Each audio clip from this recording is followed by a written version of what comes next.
its grip. So does rust. It's not enough hours in the day. I could stay up late tonight. There's not really any reason not to. Because all I have to do is wake up at like 1, or wake up, walk, and then go go to the mall.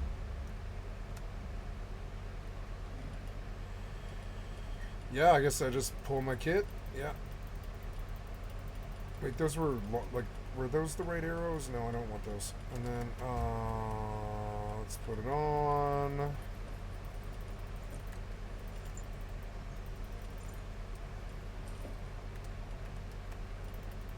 If I hadn't done Rust, there's no way I could have done this game. Or well, I could have. I actually looked at Mortal a lot over the years, and I was like, this game does really appeal to me. It's like WoW, but just not for pussies, you know. And I liked it. Oh, I need to stir my dinner. I'll be right back.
Parmesan.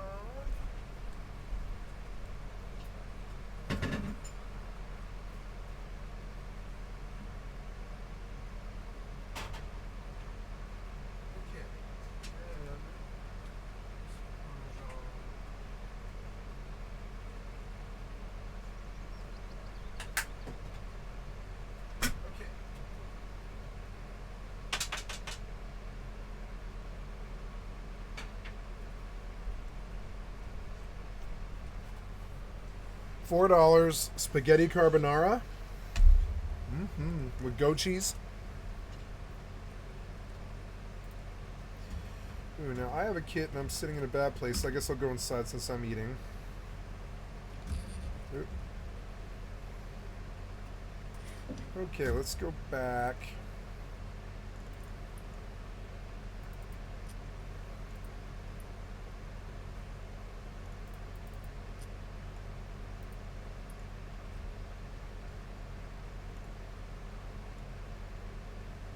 Oh, luxuries. Oops.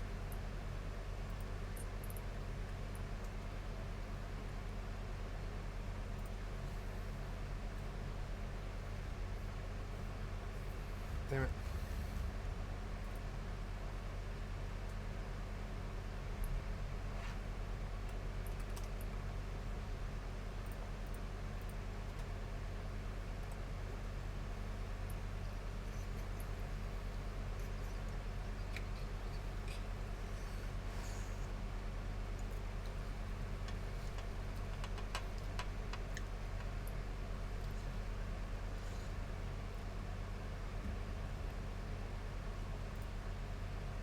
Hello everyone and welcome to the Wolf Side channel. Today with a very special topic, I mean always special, the archery damage. So a few people wished exactly for this, to clarify that a little bit. So to break the first myth immediately, strength doesn't give you more archery damage. Strength can give you more archery damage when you're using a better bow that requires maybe a little bit more strength. And to break the second myth, no, dexterity has no impact on bow damage whatsoever, but it can increase the weak spot chance by a low amount. But the good thing is that dexterity is giving you a little bit of a stamina boost, but it's insignificantly in archery anyway, because when you're having a bow that is drawing so much stamina, that you are getting out of stamina, then So I can roll you're con. using the wrong bow. So now that we have broken down the myths, now to the actual facts of how you can increase your archery damage. So first things first, your zoology lore, for example. When you are hunting down animals, you do a lot more damage when you have the zoology lore for the exact animal. For example, mammalia here. So in mammalia is the profession skill Keratomorpha, for example. This is for molvas. Just for example, this is for molvas. And in the skill description is and damage and defense for creatures in this group. So we tested this over 2 years ago, and this wasn't the case because it was bugged and it wasn't working and stuff in some cases. Then we tested it again, Starboard fixed it, and now it seems to work. I haven't tested it myself, but a few people were reporting that it's like 20% more damage. But I mean, this is only archery damage when you don't do PvP. This is for PvE. This is, by the way, also for meal fighting. This also works for meal fighting, not only for archers. So another very important factor that I have often seen with new players or also new Twitch streamers that are trying out the game, they just don't get it right. You need to wait until the circle is, until you have fully drawn your bow, or you don't do all the damage. I mean, this is just a no-brainer, but I think I need to say it here again. But you can also see in the footage here that sometimes Frahead is also drawing this bow and not directly to the end, but he really forces himself to really have the full drawn circle, because this is very important. When you're letting out the bow, even at 98%, you will do a lot less damage. Then another very important factor in the archery damage is the weak spot chance. You can see it here. He shoots in the head of the horse and it does enormous damage, and this is very important, not because this is just a relic bow, but you're doing a lot more damage when you just having your marksmanship skilled. And for a mounted archer, for a very skilled mounted archer that really knows how to aim, I mean, you need to practice your player skill, you need to practice yourself in shooting better with a bow and aiming to the heads of people. Aiming is very hard. But shooting like at these horses and stuff like he's doing here, this is at least possible to learn over years. And another very important factor, at least in the modern archery, is the trinkets, of course. And this is more or less, it also depends on who you ask, a paywall. But just for example, when you're having a ring with 9% piercing damage and then another ring with 9% piercing damage, this is a lot. This is a lot. You will notice that hardcore. Then one of the most important factors, if it works, to skill the 20% draw speed in their mastery tree. The thing is, I've made a video about this and tested this, and there was no difference at all. This skill was bugged and broken and didn't work. I now haven't tested it again, but I also watched in the old patch notes, and there wasn't this listed. And I'm thinking to myself, okay, is it now fixed or not? I don't know. My last info was that there is now a little bit difference, but it's not 20%. But again, I can't confirm it currently. I can't confirm it. I've already asked that in the content creator Discord, but when I'm getting an official answer, then I will post it in the description and in the comments. So another no-brainer, more or less, is that you skill the marksmanship weak spot chance increase, that you skill the bow draw speed, like I said before, of course, and then bow draw speed is going to be AI when amazing. you're fighting against a lot of PvE Ooh, pierce mobs and damage. stuff, and also, of course, the piercing damage increase, because this is also for archery, not only for melee. This chart is not 100% accurate, but you can see that for using longbow arrows you can't crit, but with broadhead arrows you can crit. When you're using a longbow and using broadhead arrows, you can also crit with a longbow. Of course, it also depends on the material, the bow type, your strength, and many other factors, but in general. Critting is not possible with a longbow arrow, but critting with a broadhead arrow or a bodkin arrow is possible. For every new player who's watching, I mean with critting weak spot, making a weak spot chance. Weak spot is critted, crits to crit in Mortal. Another very important factor is then when you're riding on a mount and using a bow, you're doing only 50% of damage. But when you are having skilled 100 mounted archery, you are not gaining directly piercing damage, but then you are making the exact 100% damage you would when you are on foot and having your normal archery skill 100 and stuff. Also, one little side note here, shooting in water will reduce your damage, and shooting from water out of water is also reducing your damage. Then, not directly damage related, but reducing stamina drain while holding a pulled bow. As you have seen in the video, sometimes you just need to aim at least a few seconds, so this is also very good. So even godlike archers like Frahead need that. But if you can directly shoot each 2 seconds directly into your target without holding this, then you don't need this skill in any way. This directly leads to our next one, the controlled aiming. Yes, a lot of people don't know that when you're holding the left control key, you can actually hold your breath and you don't wiggle so much on your mount when you're aiming at someone. Or the left Alt key, I don't know where it is on the standard configuration, I'm always forgetting. But yes, a lot of people don't need this skill because often also people forget that this technique actually exists to hold your breath, because a few seconds after that you wiggle. Oh, controlled aiming. So wait, so I put points in that. I can take it out. Controlled aiming 83, and it's a primary.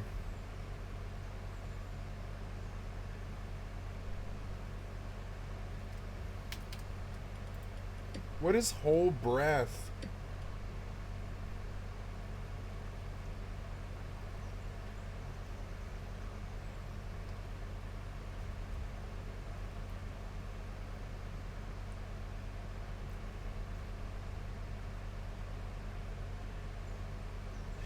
Oh no, never mind. I don't want this skill at all. Never mind. That's really, really good. That opens up my spec a bit. And never mind, we want to drop this. I want to lock this and drop it. I spent some time on it.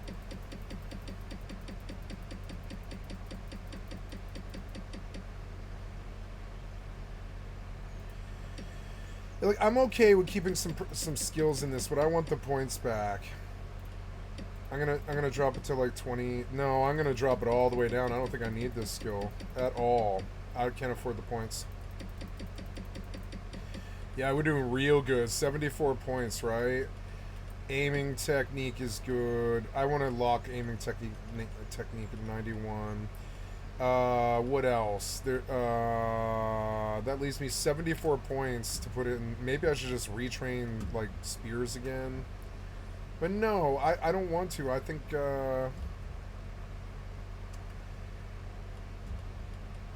you know, I think I might put it in Razorback Mastery because I like Razorbacks, and I think I can't remember. Let's look at Razorback real quick. Like Razorback Mastery, but it's Beast Mastery, I think, actually.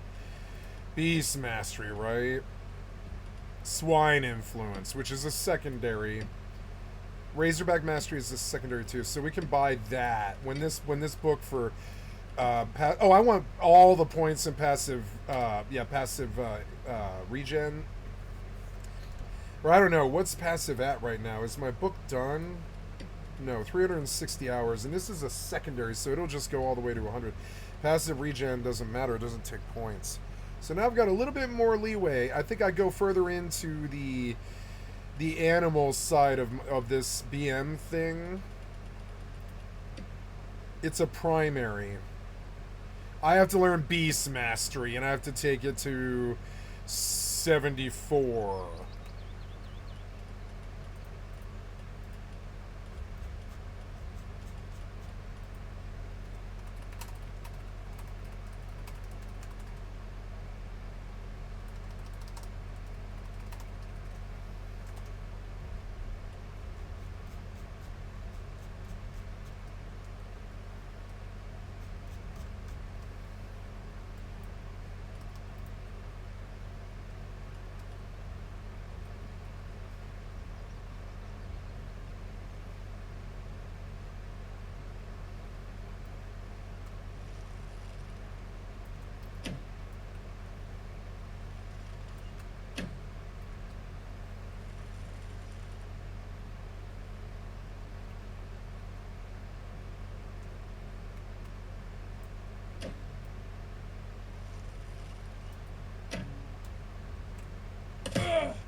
Ooh, I can just heal.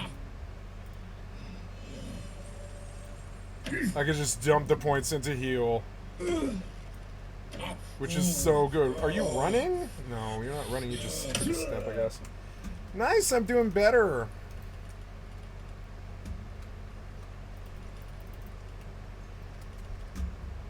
Learning the game, learning combat better.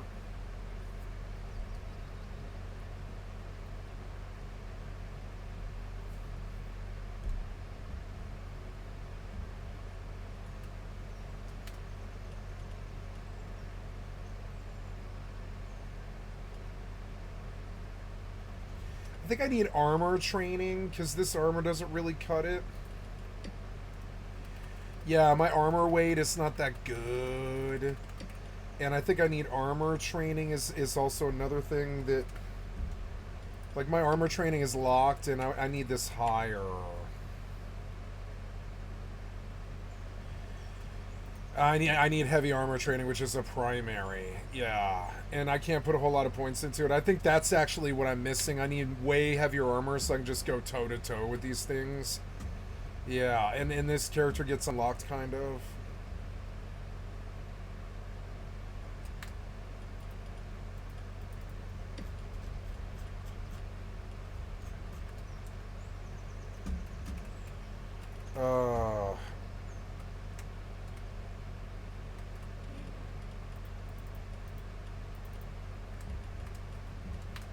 Yeah, I can just grind these damn bandits like forever. It's weird. Like, a spaghetti carbonara was amazing. I'll buy it again. The meat that Trader Joe's uses is lower quality. It's kind of annoying. But the meals are well made. They use a lot of dark chicken and dark meat, and I can taste it, and it's fucking annoying. Like, the meat that they used in the spaghetti carbonara, it was really dark meat. Whatever it was. It was probably beef, but it didn't taste right.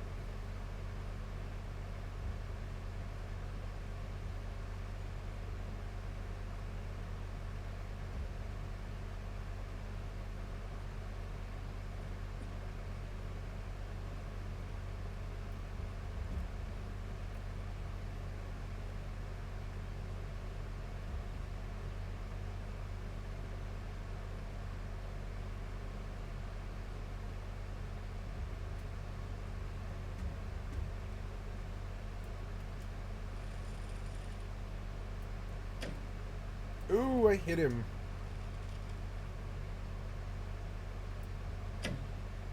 I hit him too.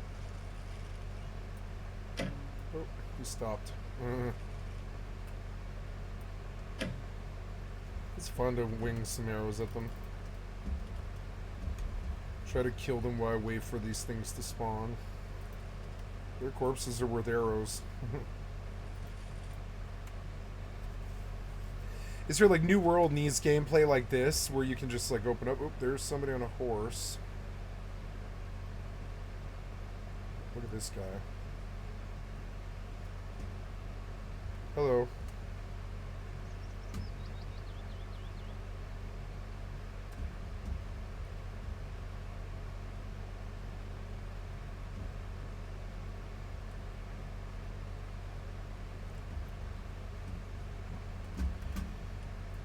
Look, the clade is decent, too. You can level this way, like, really well.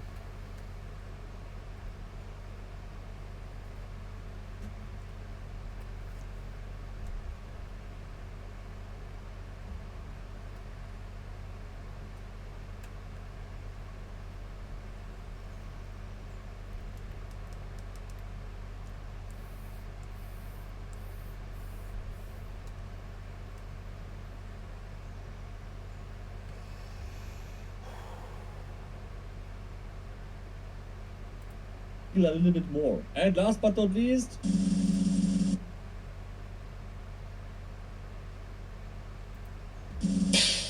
the archery skill.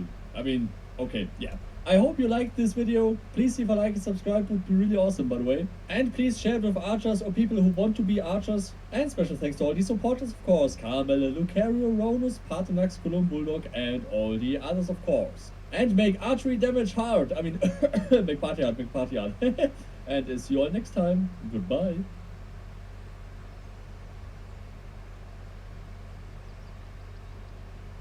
Oh, so if you shoot from the on the side of a horse, you have like no sway at all. You can just hit them.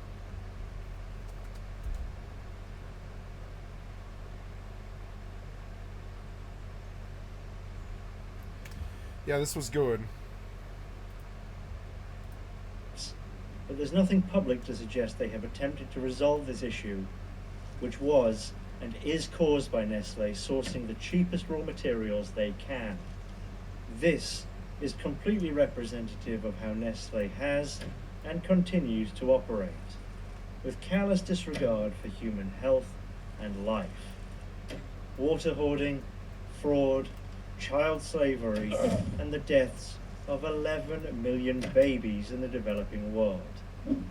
This is the story of Nestle. Here's Nestle's then chairman and CEO in 2005. He later became interim chairman of the World Economic Forum. Die eine Anschauung, extrem würde ich sagen, wird von einigen von den NGOs vertreten, die darauf pochen, dass Wasser zu einem öffentlichen Recht erklärt wird. By 2025, 1.8 billion people will be living in regions without enough water. Those who emotionally appeal that water should not have any price, because it is human right. They don't look into reality. The United States Nestle company has advised me that their research indicates this is actually an indirect What? on the free world's economic system. Dick. Nestle is a Swiss mega corporation, and for the last 10 years it's been the biggest of the big 10 food companies that own almost all food and beverage brands worldwide. It's the biggest food company in the world, with over 2,000 brands of coffee, tea, candy, processed food, pet food, baby formula, bottled water, vitamins.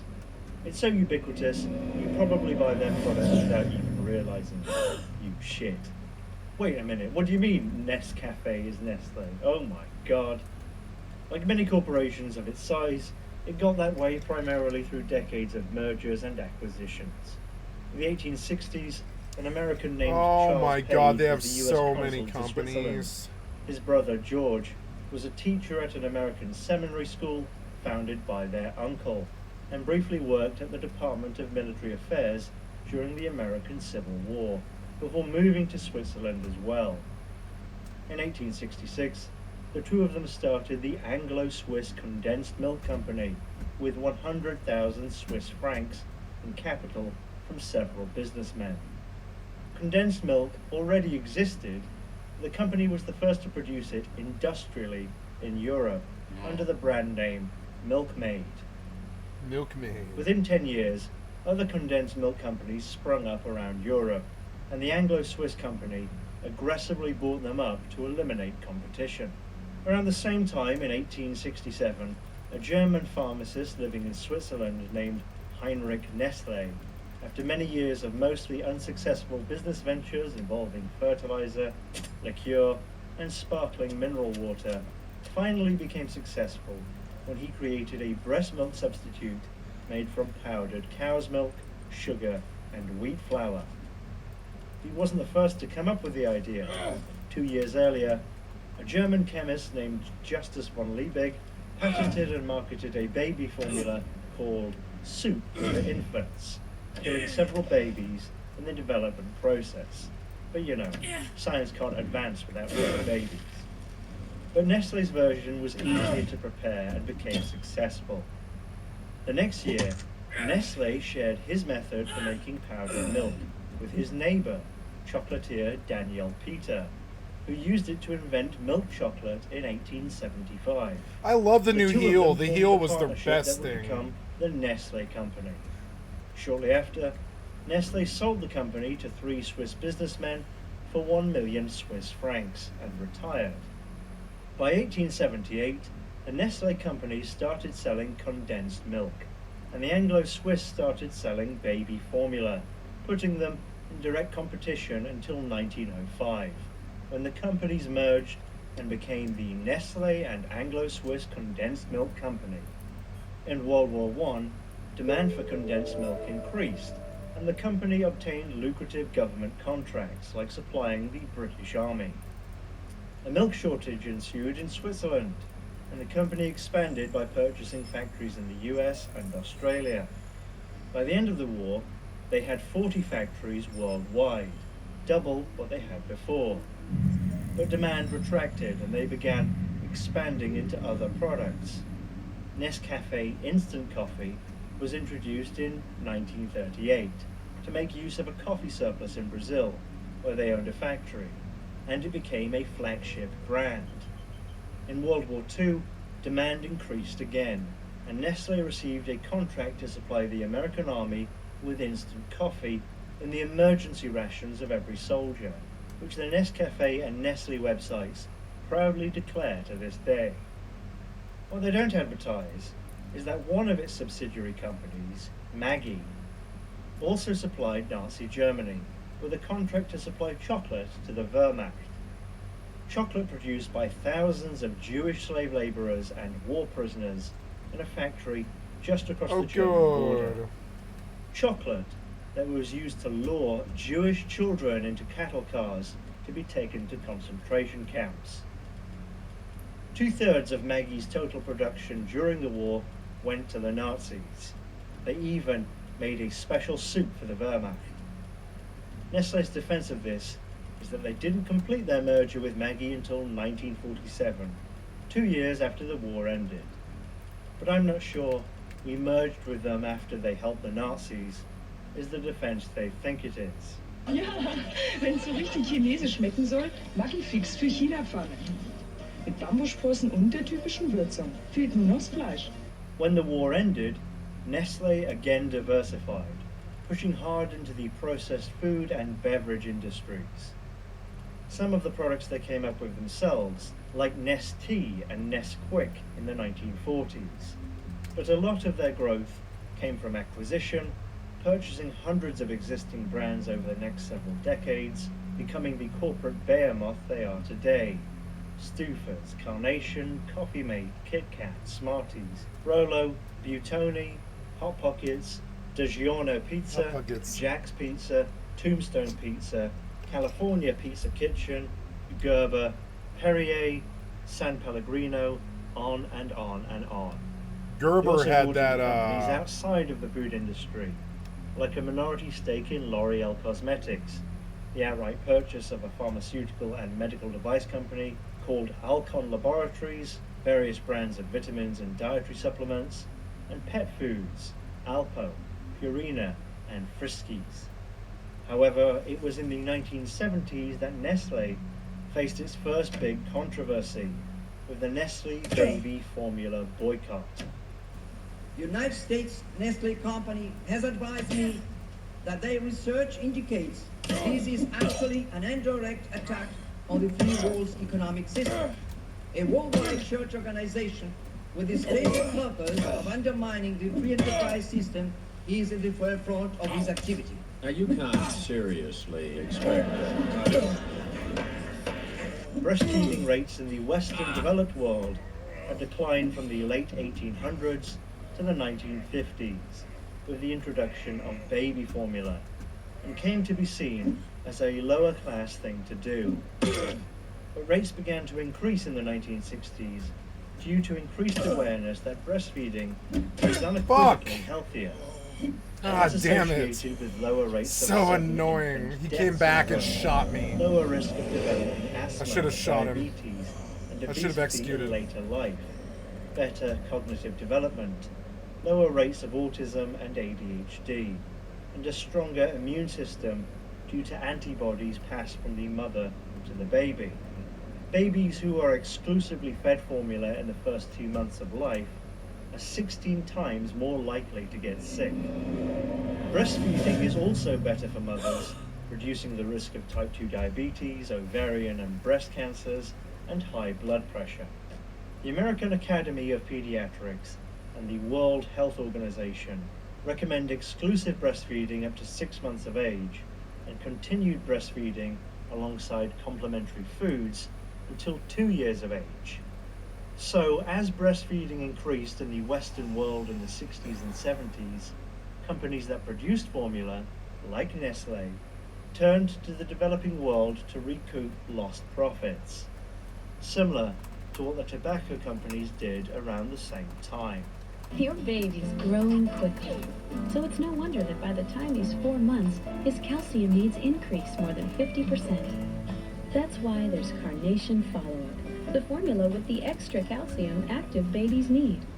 In August 1973, the magazine New Internationalist published a story called Babies Mean Business, where child nutrition experts discussed the troubling trend of formula manufacturers falsely marketing their products as healthier than breast milk in the developing world.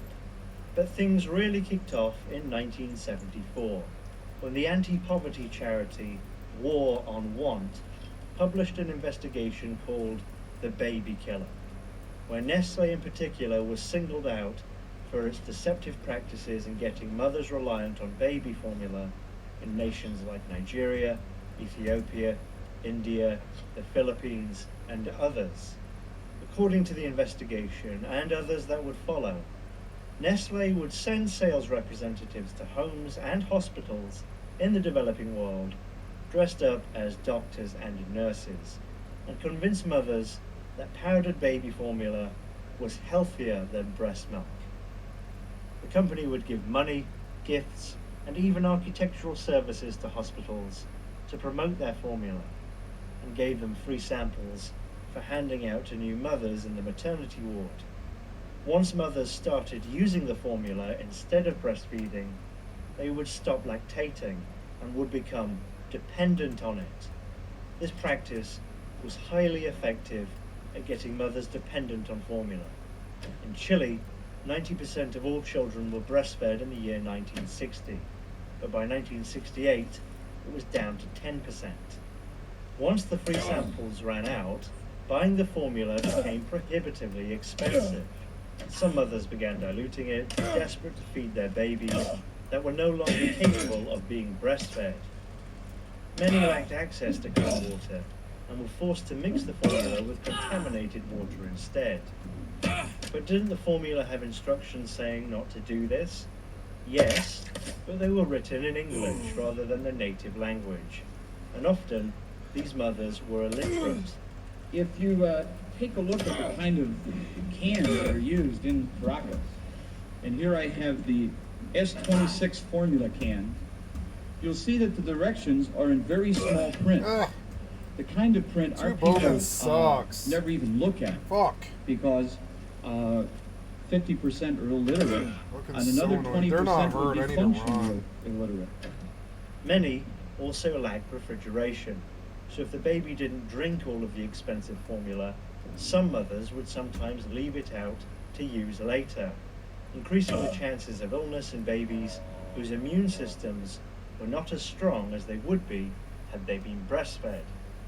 As an aside, breastfeeding also suppresses fertility in mothers, so when babies are formula fed, mothers are more likely to get pregnant again more quickly after giving birth, which I imagine doesn't help much when you're already terribly impoverished. As a result of Nestle's practices, infant deaths in these countries increased dramatically. It's been estimated that 212,000 babies died each year because of Nestle at the peak of the controversy. Oh my God. What do you feel is your corporate responsibility to find out the extent of the use of your product in those circumstances in the developing part of the world? Do you feel that you have any responsibility? We can't have that responsibility, sir. May I make a reference to... You can't have that responsibility? No. How can I be responsible for the water system? Not talking. I'm talking about the use of your product in those areas. After the release of the War on Want report and subsequent media coverage, a sustained boycott of Nestlé was launched in the United States in 1977, before spreading to Canada, Europe, Australia and New Zealand. As a result, the US Senate held a public hearing on the matter, and in 1979, the World Health Organization and UNICEF organized a meeting to call for the development of an international code of marketing for baby formula, which led to the founding of the International Baby Food Action Network, or IBFAN. In 1981, the WHO adopted the International Code of Marketing of Breast Milk Substitutes, with 118 countries voting in favor. Can you guess who voted against it? Can you? Can you guess? The US voted against it, but it was adopted. The code prohibits advertising, free samples, coupons, and promotion of formula in healthcare facilities. Prohibits companies from giving money or gifts to healthcare workers, and prohibits them from saying formula is comparable to breast milk, and more. In the past, the industry has argued that freedom of consumer choice was reason enough to allow its products to be sold, and that they were not responsible for the lack of pure water, the poverty, or the illiteracy of the population. But that argument cannot legitimize a product whose misuse is predictable and calculable. In our research in Colombia, for example, it was learned that only 29% of rural populations and 72% of urban populations had the potable water required for mixing with powdered infant formula. And yet formula was available to consumers and promoted to health personnel throughout that nation. So that's it. That put an end to the issue. Just kidding. Nestlé began violating the guidelines almost immediately, and reportedly continues to do so to this day. In 2007, The Guardian reported on Nestlé illegally promoting formula in Bangladesh. One doctor there told the paper that 70% of his hospital's admissions are comprised of babies suffering from diarrhea because they've been fed formula mixed with dirty water. Reporters went to another hospital down the street and spoke to a pediatrician named Dr. Zaman, who said company representatives were aggressively targeting healthcare providers. He said they gave out notepads full of sheets of paper showing pictures of Lactogen, a Nestlé brand, essentially marketing materials. The idea, he said, is that when a mother, often illiterate, comes to a doctor seeking advice on breastfeeding, the doctor is supposed to give her one of these sheets to take to her pharmacy, where she will point to the picture of Lactogen and the pharmacist will give it to her. He also said that Nestlé once brought him a big cake for New Year's. These are blatant violations of the international code. 11 years later, in 2018, Nestlé was again accused of violating the code in multiple countries by implying their formula is equivalent to breast milk. In the US, one of their formulas was labelled as our closest to breast milk. In Spain and Hong Kong, labels claimed it had an identical structure to breast milk. In Switzerland, it was following the example of breast milk. In 2023, The Lancet did an entire series about the formula industry and how they're still trying to undermine parental confidence in breast milk by, among other things, trying to convince parents that completely normal infant behaviours, like crying and not sleeping through the night, can be resolved by formula feeding. Babies, huh? How do they work? In short, the Nestlé formula controversy from the 1970s, which is so widely known, is but a fraction of the full picture. They've never truly stopped their aggressive, dishonest marketing practices. It just depends on what they're able to legally get away with in particular regions. In all, from 1960 to 2015, it's been estimated that 10.9 million babies in the developing world have died because of Nestle. Not all formula companies combined, just Nestle. And the formula issue isn't the company's only foray into baby product controversy. In 2007, they spent $5.5 billion to acquire Gerber, which markets bottles, teethers, baby vitamins, and baby life insurance, and is the world's biggest manufacturer of baby food. In the following years, the company had a number of issues with dangerous products, but one of the worst was in 2021, when they were accused of knowingly selling baby food contaminated with dangerously high levels of toxic heavy metals, including lead, cadmium, mercury, and arsenic. These are known neurotoxins that cause a slew of health problems across multiple body systems and have been associated with ADHD and autism spectrum disorder. Dr. Gardner says the report coming out days ago makes it hard to document something when you don't know that you need to be documenting. Hopefully, babies will have consumed not enough of these products to cause long-term problems or damages. But I think the answer right now is that we just don't know. In September 2021, the U.S. House Subcommittee on Economic and Consumer Policy investigated the matter, involving Gerber and 6 other manufacturers.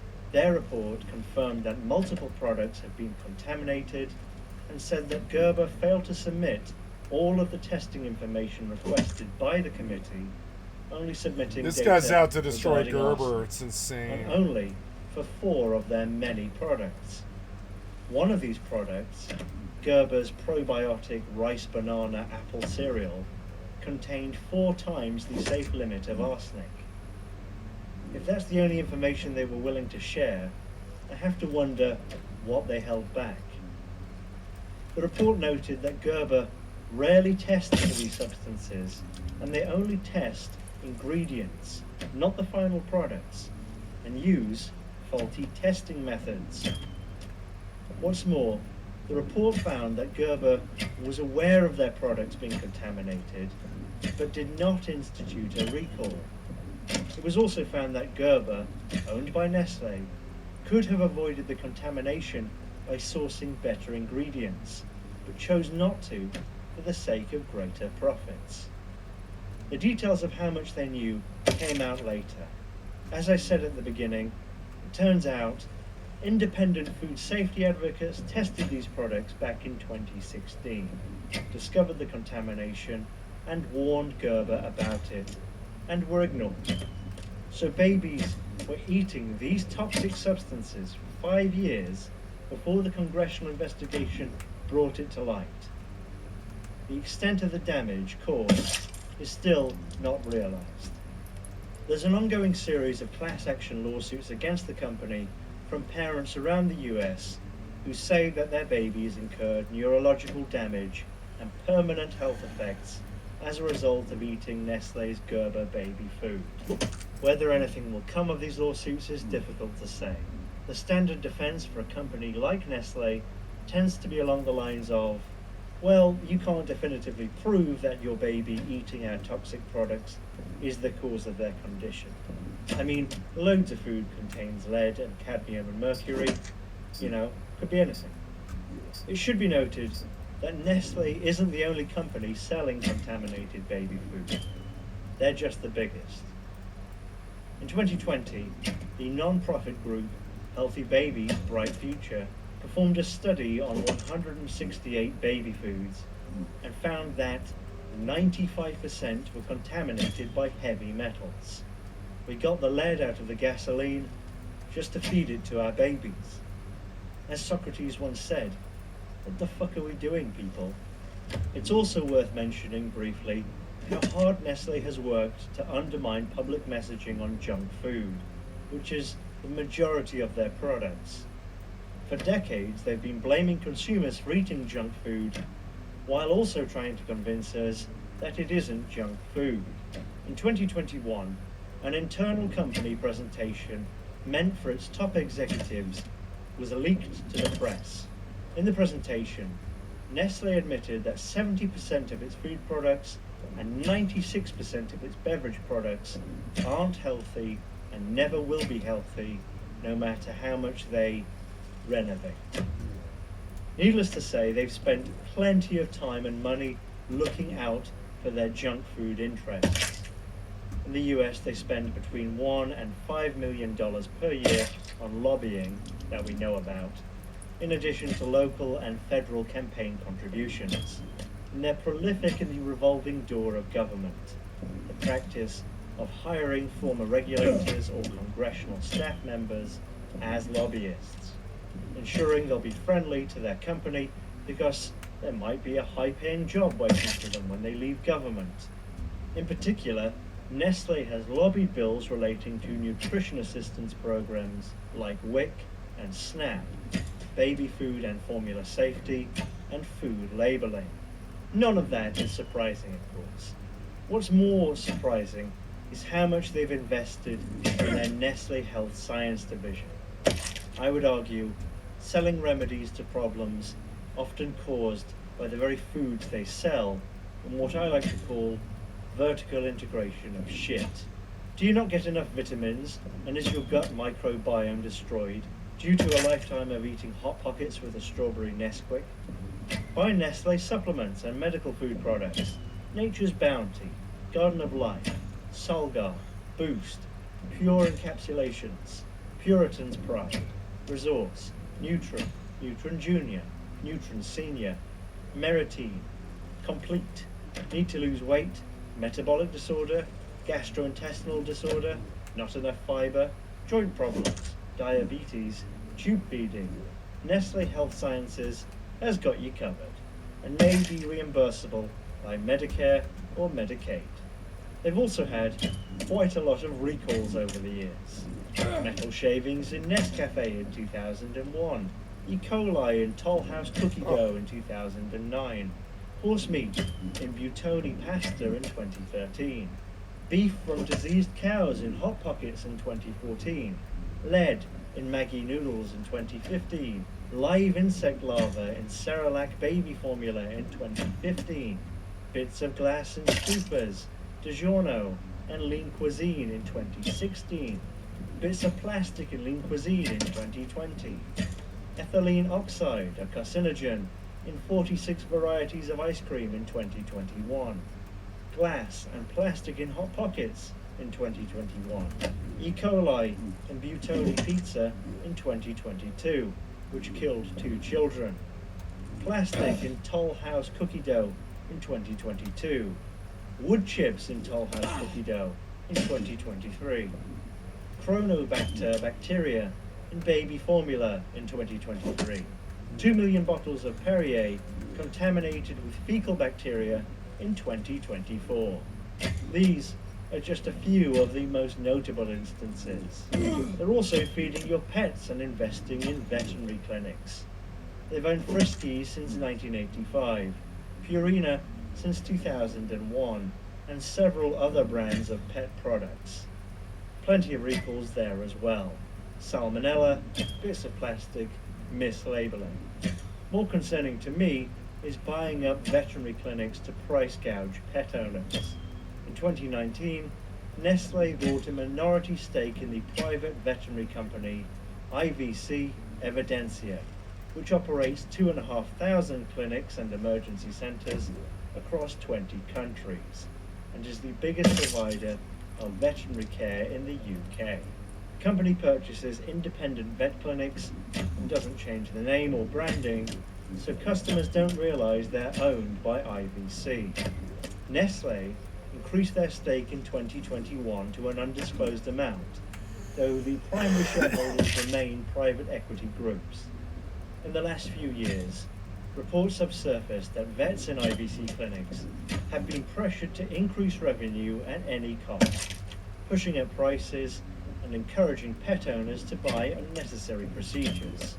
In 2025, the BBC spoke to 7 vets working for IVC, who said the company encourages them to compete with other IVC clinics over who can make the most money, urges them to perform a minimum number of certain procedures, urges pet owners to seek expensive emergency care when it isn't clinically necessary, and encourages vets to hide the full cost of certain courses of treatment.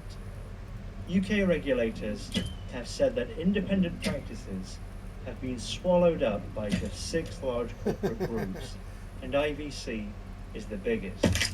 In 2013, 10% of practices in the UK were owned by these groups. Today, it's 60%. This has led to skyrocketing prices for veterinary care, a 60% increase from 2015 to 2023. And it's of course, killing the animals Nestle too. encourages vets to recommend their brand of pet food with a direct selling program that offers commission on any sales.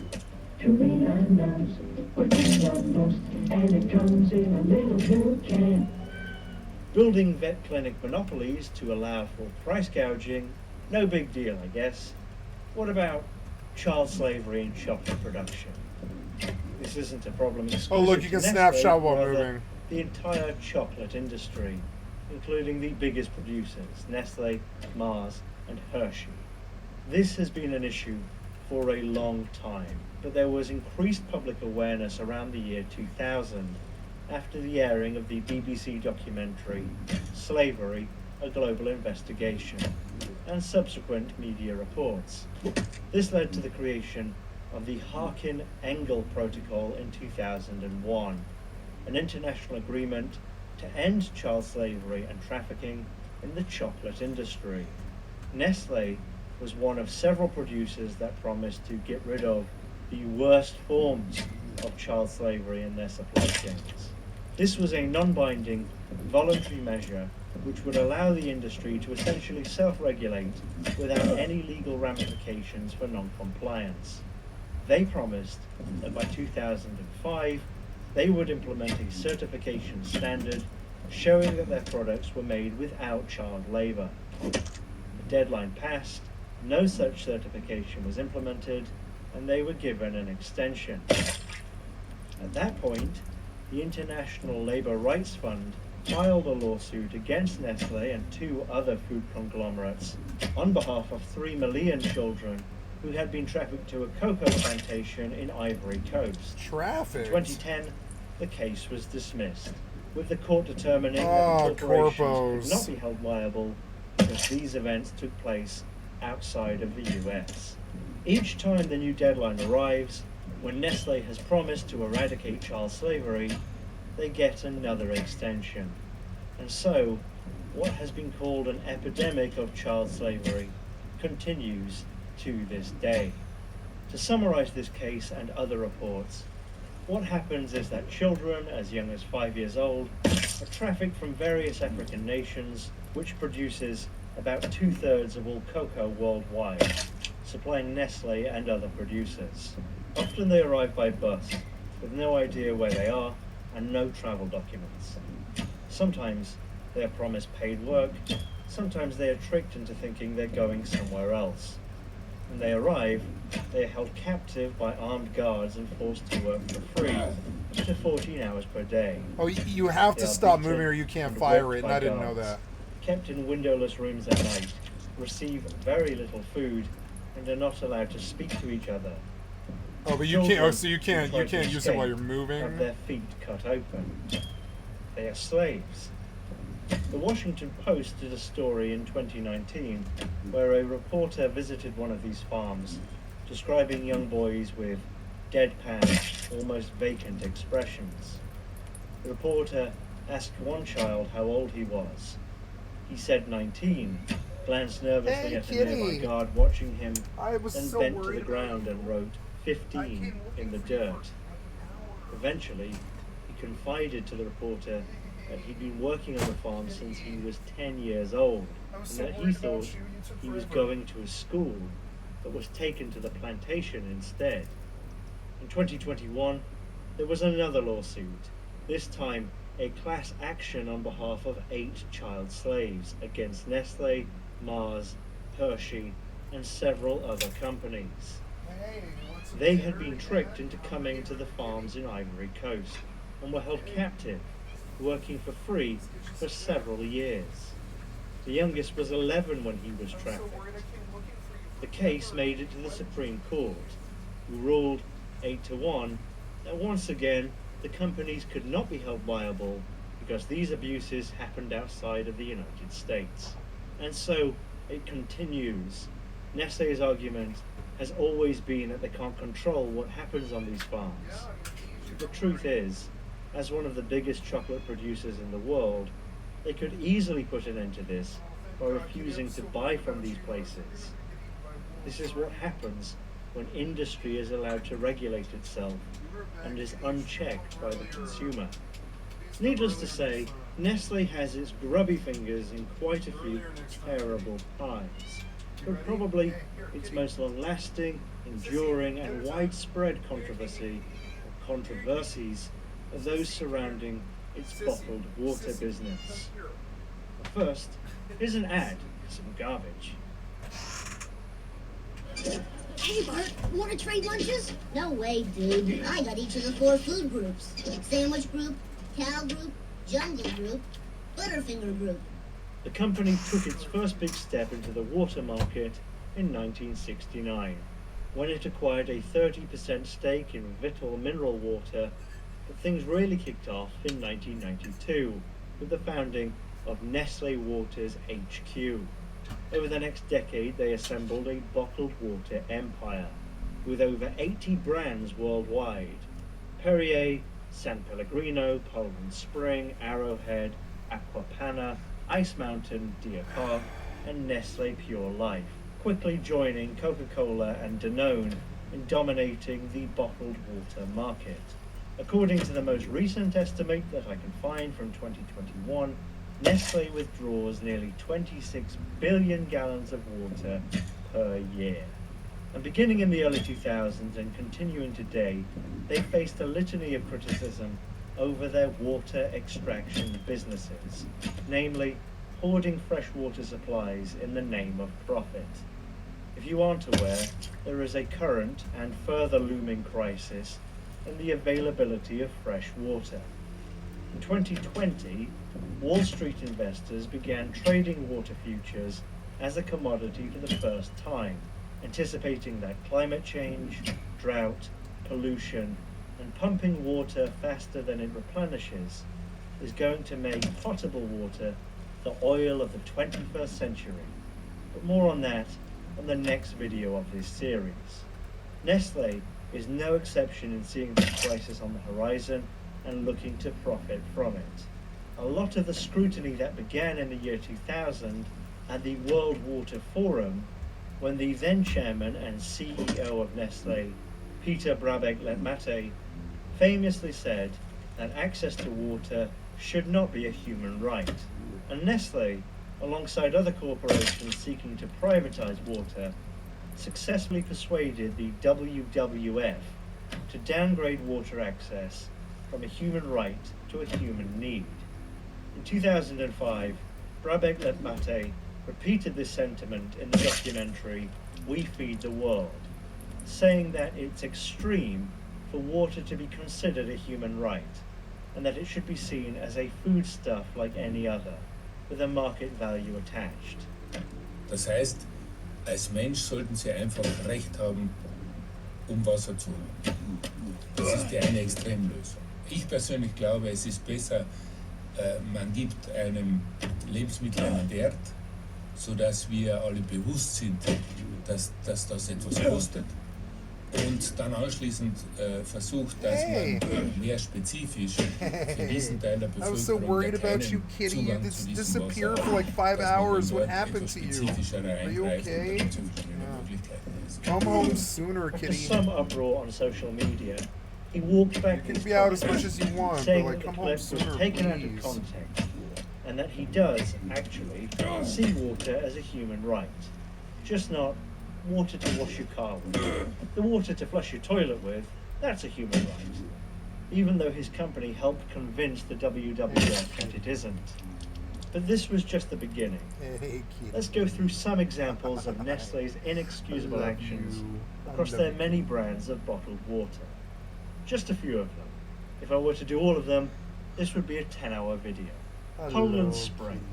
you. In 2003, I'm glad you're okay. a class action I'm worried lawsuit about was you. filed I was against like, where did you Nestlé go? for false advertising, because the labels on Poland Spring bottled water claimed that it was naturally purified spring water from Poland, Maine. They advertised it as found good deep in kitty, the woods good of Maine kitty. and exceptionally well protected by nature.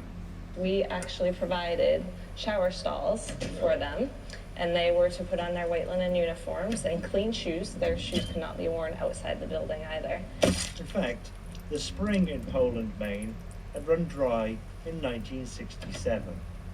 Nestlé was pumping regular groundwater, filtering it and calling it spring water. One of the pumping sites was in a parking lot next to a heavily used highway. Another site was beneath an old garbage dump and below an illegal disposal site contaminated with human sewage. Nestlé settled the lawsuit without admitting guilt and paid $10 million in charitable contributions and discounts. Those sites are still used for Poland spring water today, so enjoy drinking your shit water. Ugh. Some of it also comes from town water supplies in Maine.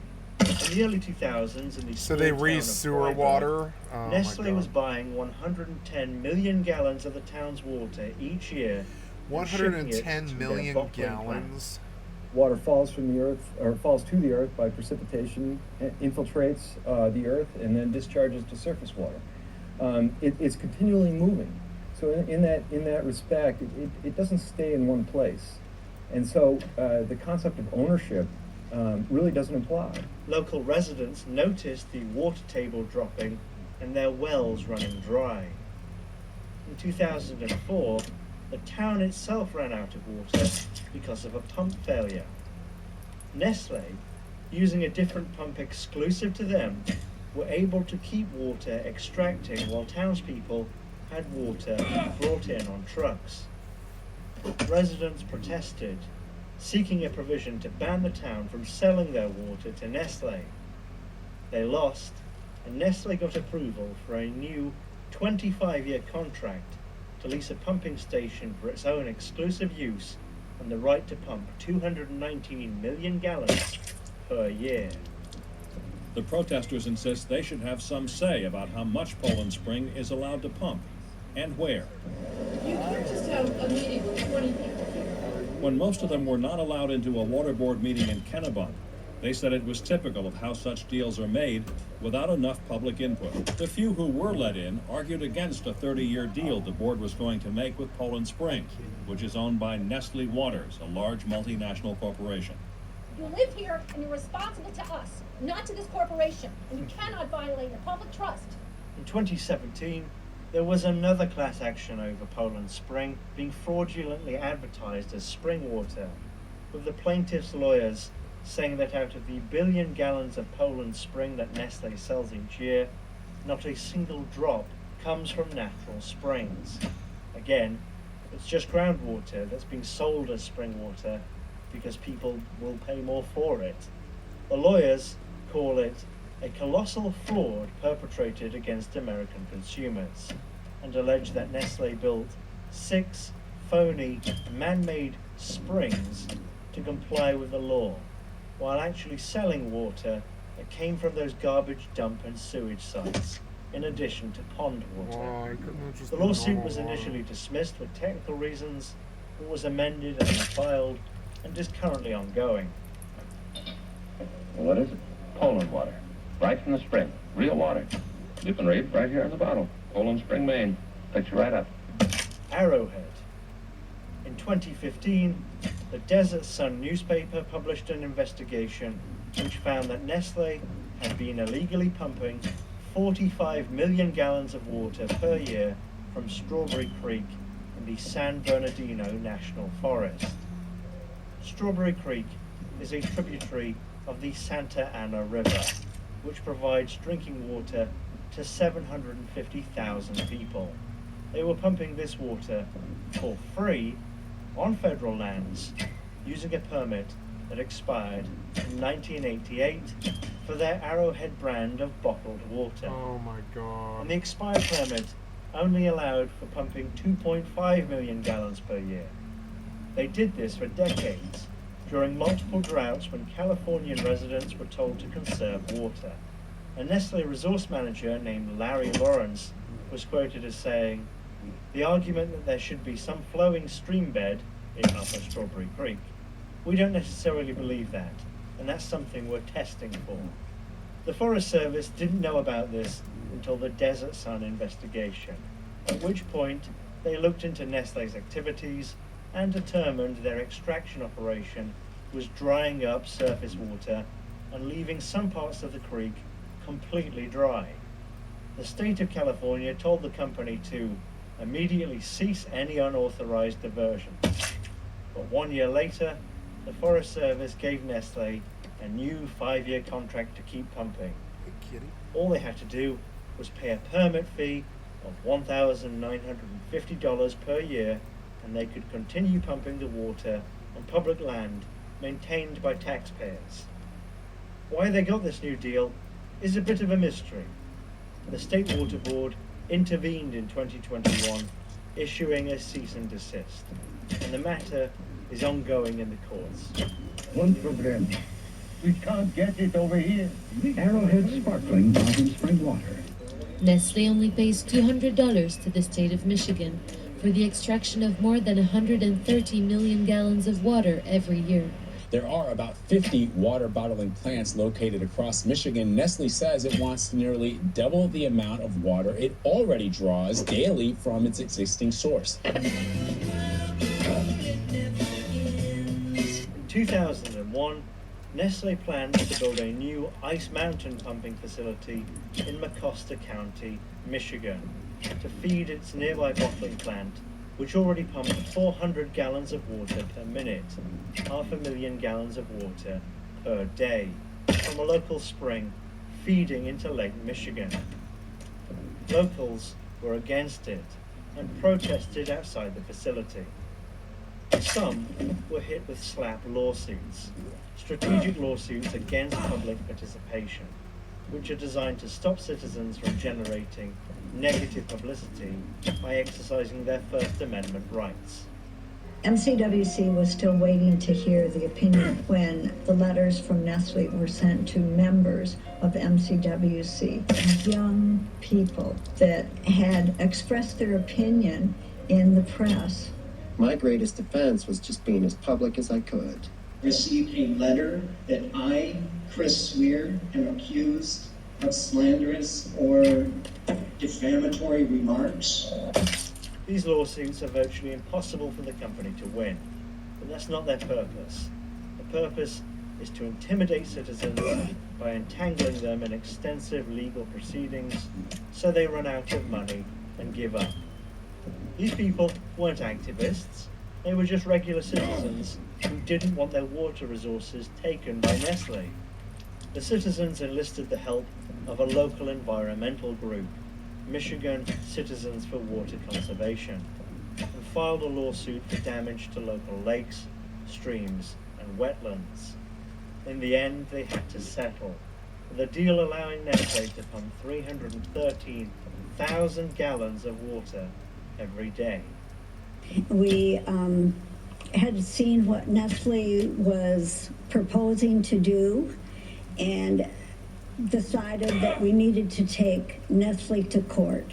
That was the only way that Nestle would ever realize that, yes, we did want our water, we wanted to protect our water, and the water was ours, not theirs. This lasted for 8 years with lawyer fees, and we spent over $1 million. At one point, Nestle even offered us some kind of a grant, and Terry said, "Are you kidding? No way." In 2017, there was yet another Ice Mountain controversy in Michigan, this time involving their plant in the small town of Evart in Osceola County. Nestle was pumping 125 million gallons per year and submitted a permit application to increase their pumping by 60% to 210 million gallons per year by building a new pump in a children's campground. The cost to Nestle for the water they extracted, a $200 annual fee, which would not increase with the increase in pumping. Just 2 hours away from Evart, the Flint water crisis was ongoing. Residents were paying some of the highest water bills in the country, up to $200 per month, for tap water contaminated with lead. Water they refused to use for anything other than flushing the toilet. The state was sending in bottled water for people to drink, to bathe in, to wash their dishes, everything. When it came out that Nestle wanted to increase its extraction in Evart, while Flint residents were suffering, there was substantial pushback. 81,000 public comments opposed the permit request, with only 75 supporting it. But state officials said they didn't have any grounds to deny the permit and approved it anyway. That same week, the state of Michigan announced they would no longer be sending bottled water to Flint. The next year, in 2018, Nestle announced they would send 100,000 bottles of water to Flint each week to be distributed to health centers throughout the city of 80,000 people. Meanwhile, they continued pumping at multiple sites in Michigan, over 400 million gallons per year for Ice Mountain bottled water, earning hundreds of millions of dollars annually, while only paying about $1,600 statewide for this precious public resource, while the people of Flint suffered and got lead poisoning. When it comes to Nestle, I don't believe that they should be taking the water out of our ground and selling it. When Gretchen Whitmer ran for governor of Michigan that year, she expressed on multiple occasions a desire to stop Nestle from pumping and selling Michigan's water. In her first term, several bills were proposed in the Republican-controlled legislature regarding the protection of Michigan's water, but none of them succeeded or were even considered. Eventually, the attention of the public at large faded away. But there were some wins in Michigan. I love you, sissy. The towns of Evart and Osceola I love you Township so much, sissy. successfully stopped Nestle from building its new pumping station on the basis that it wouldn't comply with the local zoning out law. there so late. Nestle took them to court worried me, and kid. tried to argue that its commercial pumping facility would count as an essential public service, basically calling themselves a utility company, and therefore should be exempt from the restrictions. The courts initially agreed with Nestle, but the town appealed the decision and won in 2019, with the Court of Appeals writing, "The Circuit Court's conclusion that Nestle's commercial water bottling operation is an essential..." This was just depressing. Nestle is a fucking bastard. Sorry, she bumped my camera. I didn't realize. There we go. Oh, look at the kitty. Isn't she cute? There's my kitty. She came in late at midnight like a teenager, making me worry about her. Yeah, you were out way too late, young lady. Way too late, young lady. I want you in sooner. When I come find you, 7 p.m.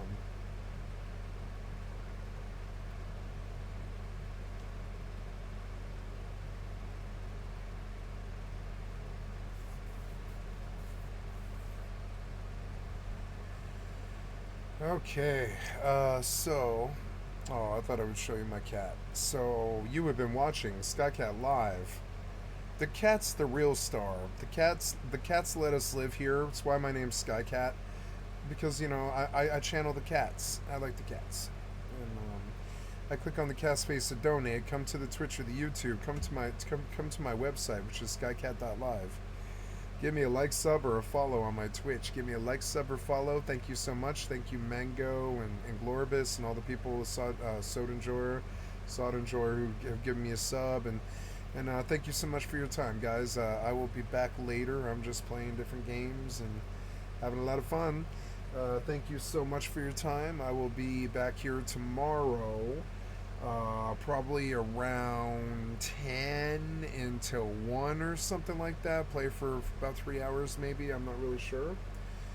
Maybe a little later. I'm not really sure. So I can't commit, but I know it's a busy day tomorrow. I've got to go buy a suit for my stepfather's memorial service.